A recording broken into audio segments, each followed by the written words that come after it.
when I began, well, I'm about 6 months into uh, my hormone therapy, and one thing I can say about there's not many more physical changes that I can document from a month ago. They happen gradually.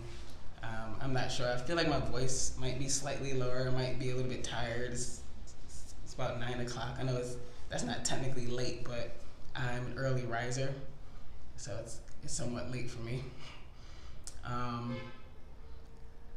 One thing I can say, like I said, about coming more and more into my body, it's allowing me to feel all the emotions that I've been running from for so many years, and it was a lot of years. So therefore, there were a lot of emotions, and there are a lot of pools that I am exploring within myself, and a lot of I would say buried emotions that I've been releasing. Um,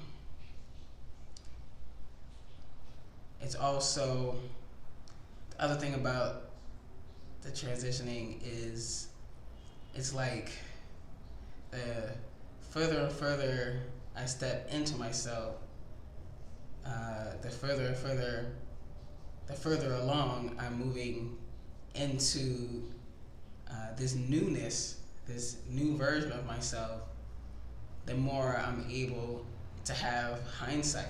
So now I have this hindsight view of how I've been being up until now, and even a deeper understanding of why I've been being that way up till now, why I've been so angry and so frustrated, so unhappy, why I've been, why I have had such a habit of isolating myself when things get overwhelming, and so the goal from this point on is really to, in being more of myself, really is the part. There's the part of being more of who you are. Then there's the part of being more of how you want to be, and I want to be more of the kind of person that expresses outwardly. Uh, I want to be more of the kind of person that doesn't run from connection, that doesn't run from pain, that faces overwhelm better. You know what I mean? Like, yeah. With that, okay. So yeah. So part of this next chapter, part of this next phase, what I'm working on right now is, well, for one, I have to change my health insurance, because top surgeries, I believe, is in my near future. I've already done the consult a couple months ago, and I got a letter in the mail saying, by the way, we don't take that insurance anymore. So, so I'm pretty confident that once I stop procrastinating, that's the other thing that I do sometimes. It's like sometimes the realness of life is just so real, it's almost unbelievable, and then I just kind of check out, and before I know it, I'm like, all right, I procrastinated on something about a month. So yeah, and that's another reason why I went ahead and came out to everyone, because I'm like, these things are happening faster than I expected, and in many ways actually even smoother than I expected. The medical processes, like, my doctor has been great, the nurses have been great. I don't know why I expected otherwise. I think, again, I was just being in my imagination and assuming all the worst case scenarios. Um, uh, so yeah, this top surgery is a real reality, in like probably somewhat near future. So I didn't want, especially my mom, my sister, my more immediate family, I didn't want it to be a huge shock for them when I say, by the way, I have a surgery date. So I know my mom is gonna freak out. I've never had a major surgery for any reason. I never had a major injury. I never had to stay in the hospital for anything. I barely ever had the flu. So that's a whole that's going to be a new experience for me, in and of itself, let alone an actual surgery. I'm also realizing that I should probably get a therapist. That's a real thing. Yeah, I need a new therapist. I'm accepting, getting better at accepting help, getting better about being more diligent about finding that help and choosing that help, and recognizing that, well, this would be like my third therapist. The first two, I thought they were nice, but I realized finding a therapist is a lot like dating. Like there's a lot of people that will be nice, but I haven't quite found that one that I felt like I really click with.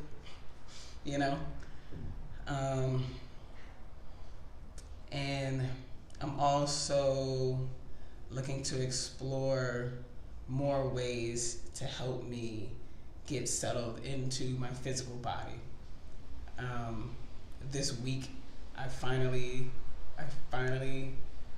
decided to start meditating. That's one thing that I've somewhat been avoiding, and I'm pretty sure it's related to the dissociating, related to that this sometimes overwhelmingness of being more in my body and feeling all these emotions, processing these emotions, doing a lot of emotional processing. I might be repeating myself when I say this, but I don't think I said this earlier, but I am a healer. I am a healer, right? So I'm a healer, healing.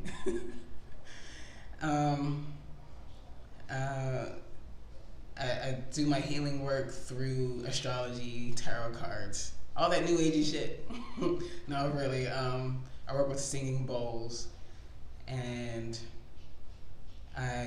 one thing I can admit to is that I've been avoiding a lot of the more physical things. Like I've always wanted to dance more and do yoga more. I've taken up capoeira. I found a cute little capoeira group. They're super queer friendly, and I appreciate it. Like I said, this experience of being on this other side of like finally beginning transitioning has been just way nicer. It's been way better than the nightmares that I've been imagining for the last couple of years. I don't know. It's like my imagination really got the better of me, because everyone's just been so nice and so great and so warm and so kind, and I can't complain about that, right? So yeah, that's where the dance part comes in. So I want to explore different modes of dancing, moving, feeling my body, being in my body, moving my body, stretching my body,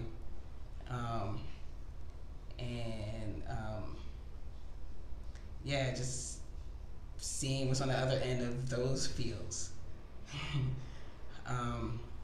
And also just being an artist, creative type. It's been fun exploring video and film.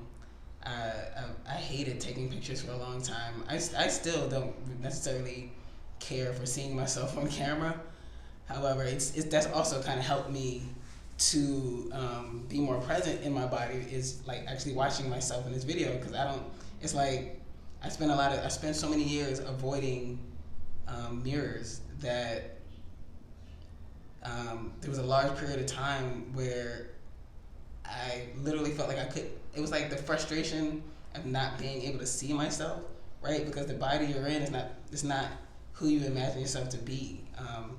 And I feel like only trans people really relate to that, or anybody I would say, I guess, non-binary, anybody who is dysphoric.